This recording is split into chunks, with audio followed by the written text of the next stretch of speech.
At least भाई लोग money heist के कॉन्सेप्ट पे ये जो सीरीज है ना कुछ नया पेश करने की कोशिश करती है। मैटर ये करता है कि जो इसका एग्जीक्यूशन है वो कितना काम किया, वो आपको मजा दे पाएगा या फिर भाई तुमको सुला देगा। बस टू द पॉइंट होते हुए आज के इस वीडियो में यही पता करने की कोशिश करेंगे कि एक्चुअली में जो प्राइम वीडियो के प्लेटफॉर्म पे स्टिल नाम की ये एक नई सीरीज आई है कैसी, एंड इनकेस अगर आपने इसको देखना स्टार्ट नहीं किया है तो क्या आपको इसको देखना स्टार्ट कर देना चाहिए या फिर नहीं। तो पहले एक चीज बताता हूं कि सीजन 1 को खत्म करने के लिए भाई आपको टोटल 6 एपिसोड देखने पड़ेंगे जो कि प्राइम वीडियो पर आपको मल्टीपल डब लैंग्वेज में मिल जाएंगे। बाकी जो इसकी हिंदी डबिंग काफी बढ़िया है, चाहो तो सीरीज को फैमिली के साथ भी देख सकते हो। कुछ भी गंदा देखने को नहीं मिलेगा, लेकिन हाँ कुछ एडल्ट डायलॉग सुनने को मिलेंगे। अब देखो आई नो कि आप अपने गेम ऑफ थ्रोन्स वाली एक्ट्रेस के लिए डिफरेंटली सीरीज को देखने जाओगे, जहां पर अगर मैं बिना स्पॉइल के इसका थोड़ा सा कहानी का आइडिया दूं आपको, तो देखो सीन ये है कि एक फाइनेंशियल कंपनी है, मतलब वो जो ट्रेड या फिर जो बड़े बड़े जो एम्प्लॉयज होते हैं उनके जो पेंशन वगैरह आती है उनको वो लोग हैंडल करते हैं। सब कुछ बढ़िया चल रहा होता है, एक नई एम्प्लॉय भी आती है एंड उसको एक टूर वूर करवाती है, अपनी जो लेडी रहती है वो सब कुछ उसको दिखाती है, समझाती है कि भाई ये यहाँ ऑफिस से हम लोग यहाँ से ये चीज करते हैं, वो चीज करते हैं। एंड वो एक टूर दे ही रही होती है कंपनी की कि तभी बीच में भाई कुछ लोग हैं जो कि गन गोला बारूद लेकर के उस कंपनी के अंदर घुस जाते हैं। अब वो कैसे घुसते हैं उसमें मैं कमेंट नहीं करूंगा एंड ना ही तुम ट्रेलर देखने की कोशिश करना अगर नहीं देखा है तो। अब बस वो लोग जो आए हुए हैं अंदर वो पूरी कंपनी को टेक ओवर कर लेते हैं। उनका सिंपल सा डिमांड है कि जो भी ट्रेड वगैरह है वो उनको दे दी जाए, जितना भी पैसा वैसा है उनके बैंक अकाउंट में डाल दो एंड तुम लोग अगर कोई दिक्कत मुझे नहीं करोगे तो मैं किसी को भी नहीं मारूंगा। एंड बस इस मूवमेंट के बाद इस चीज में क्या क्या चीजें होंगी एंड ओवरऑल कैसे भाई वो लोग उस इतनी बड़ी कंपनी के अंदर घुस जाते हैं, क्या कोई कंपनी के अंदर मोल है जो कि इन लोग को सपोर्ट कर रहा था, ये लोग कभी पकड़े जाएंगे या फिर नहीं, क्योंकि पैसों से लेकर तो भाई वो लोग निकल जाते हैं। बस यही जो ओवरऑल एक इन्वेस्टिगेशन ड्रामा आपको देखने को मिलेगा, इसी चीज को जानने के लिए आपको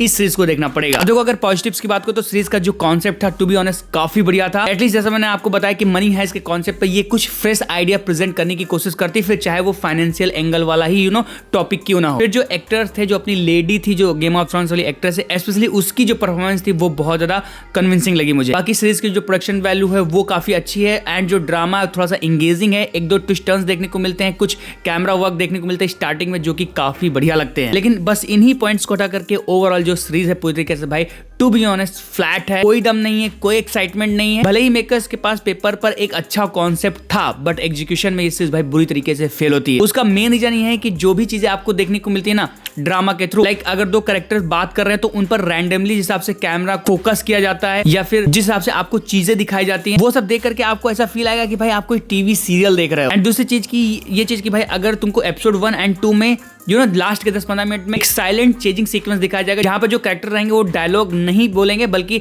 भागने की कोशिश करेंगे या कोई किसी को पकड़ने की कोशिश करेगा। ये 2 एपिसोड तक जो चीज रहती है बहुत बढ़िया लगती है, लेकिन उसके बाद उसी चीज को मेकर्स रिपीट करते चले गए जो कि कहीं ना कहीं भाई मजा नहीं दे रहा था। दूसरी चीज जो ड्रामा के थ्रू कैरेक्टर्स के बीच में एक बॉन्डिंग दिखाई गई है, भाई उनके बीच में कोई भी इंटरेक्शन नहीं थी। रैंडमली कहीं भी किसी को प्लेस करके कैमरा पर दिखा दिया कि भाई रुक तू बात कर रहा है, तू ले तू बात कर ले, फिर नहीं अच्छा तू रुक जाए बहुत लंबा खींचा तू बात कर ले, ऐसा वाला सीन चल रहा था। तो एग्जीक्यूशन सच में बहुत ज्यादा फ्लैट फील होता है, कोई भी थ्रिल टेंशन एक्साइटमेंट कुछ भी नहीं दे पाता भाई। सीरीज के जो पहले 2 एपिसोड हैं काफी अमेजिंग है, लेकिन 3rd एपिसोड के बाद भाई सीरीज पूरी तरीके से गिर जाती है। तो ओवरऑल अपनी बातों कंक्लूड में आपको इतना बोलूंगा कि अगर आप इस चीज को ट्राई करना चाहते हो, आपको मनी हाइस्ट वाला जो थीम है वो पसंद आता है, उसमें कुछ डिफरेंट एटलीस्ट देखना चाहते हो तो आप इस चीज को एक ट्राई दे सकते हो। बस बहुत ज्यादा एक्सपेक्टेशन के साथ मत जाना कि आपको एकदम कुछ बाप लेवल का या फाड़ लेवल का देखने को मिलेगा। सीरीज ठीक ठाक है, देख सकते हो एक बार। आपकी अगर ज्यादा बहुत डिमांड नहीं तो सीरीज शायद आपको इंप्रेस भी कर सकती है। एंड अगर आप किड्स वाले सेक्शन में आते हो जहां पर मनी हाइस्ट के थीम पर बने हुए आपने भी मूवी सीरीज नहीं देखी तो ये सीरीज शायद आपको इंप्रेस भी कर सकती है। बट फॉर प्रो ऑडियंस मेरे को नहीं लगता कि भाई उनके लिए कुछ भी है। कॉन्सेप्ट आइडिया सीरीज का मुझे पर्सनली बहुत ज्यादा अच्छा लगा एंड आई होप कि इस पर जाकर के एक बढ़िया मूवी अगर